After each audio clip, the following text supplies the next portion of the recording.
Hi friends, welcome to healthy eating channel.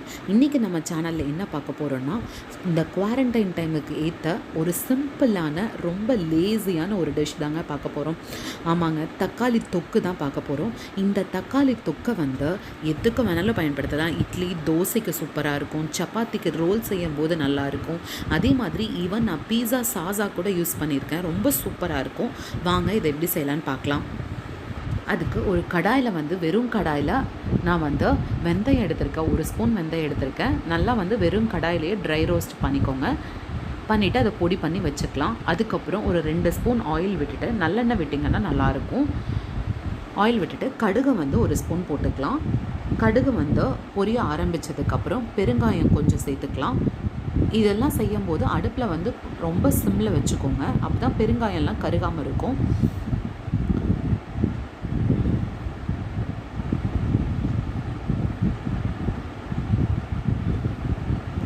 So இனிஷியலாக நான் கொஞ்சம் கம்மியாக தான் எண்ணெய் ஊற்றிருக்கேன். செஞ்சிட்ருக்கும்போது நம்ம ஆட் பண்ணலாம். இன்றைக்கி இந்த தக்காளி தொக்கை எதுவுமே போடாமல், வெங்காயம் இந்த மாதிரி எதுவுமே அடிஷ்னலாக பூண்டு எதுவுமே போடாமல் ஒரு சிம்பிளான வெறும் தக்காளியை மட்டும்தாங்க போட்டு செய்ய போகிறோம்.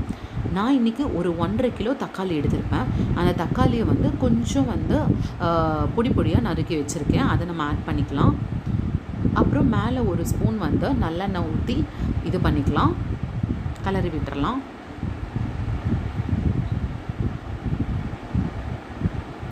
ஒரு 1/2 ஸ்பூன் மஞ்சத்தூள் ஆட் பண்ணிக்கோங்க.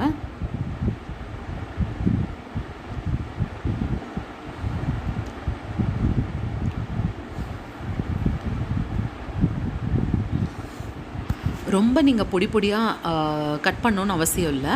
ஓரளவுக்கு மீடியம் சைஸாக கட் பண்ணிக்கிட்டிங்கனாவே போதும். ஏன்னா கடைசியில் நாங்கள் தொக்கு நல்லா உங்களுக்கு மேஷ் ஆகி வரும்போது ஒன்றும் டிஃப்ரென்ஸ் தெரியாது. இப்போ அரை எலுமிச்சம்பழம் சைஸ் அளவுக்கு புளி சேர்த்துருக்கேன். இது குடம்புளி சேர்த்துருக்கேன். இன்னும் டேஸ்ட் ரொம்ப நல்லாயிருக்கும். பாருங்கள், நம்ம பச்சையாகவே அப்படியே சேர்த்துக்கலாம். ஒன்றுமே நீங்கள் ரொம்ப இது பண்ணி இந்த டிஷ்ஷை செய்யணும்னு அவசியமே இல்லை.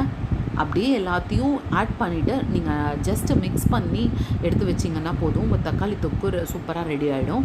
நான் இன்றைக்கி கடையில் வாங்கின மிளகாத்தூள் தான் ஆட் பண்ணுறேன். ஒரு 3 ஸ்பூன் தனி மிளகாத்தூள் ஆட் பண்ணிக்கிறேன். உங்களுக்கு எவ்வளோ காரம் தேவையோ அதுக்கு தகுந்த மாதிரி ஆட் பண்ணிக்கலாம். இப்போ 2 ஸ்பூன் உப்பு சேர்த்திக்கலாம். ஒரு 2.5 ஸ்பூன் நான் இங்கே சேர்த்துறேன், ஏன்னா என் ஸ்பூன் ரொம்ப சின்னது, அதனால் 2.5 ஸ்பூன் சேர்த்துக்கிறேன். நீங்கள் குழந்தைகளுக்கு செய்கிறீங்கன்னா இன்னும் கொஞ்சம் காரம் கம்மியாகவே போட்டு செஞ்சுக்கலாம்.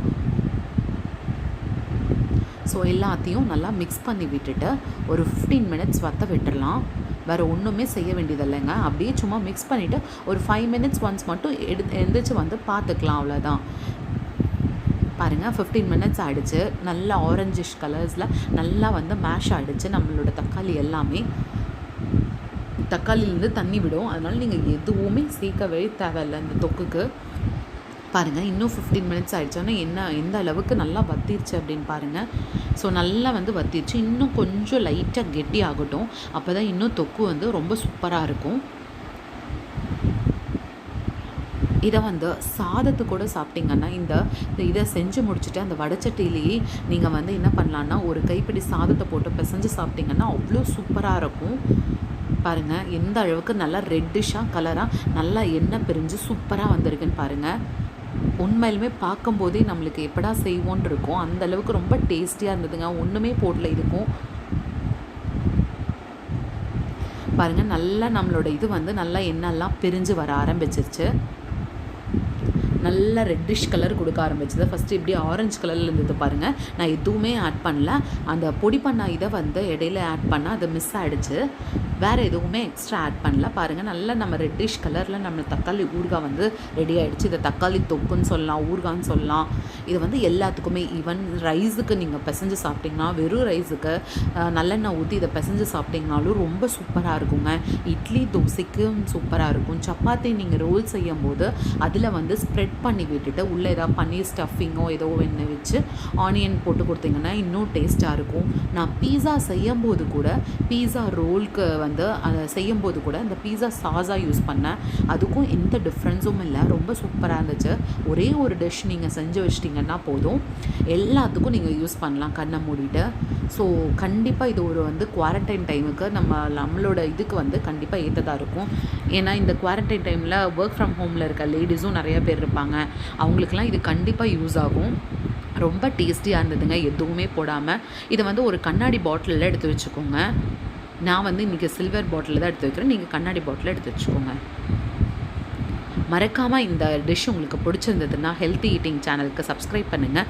மறக்காமல் பெல் பட்டனை கிளிக் பண்ணுங்கள். தேங்க்யூ.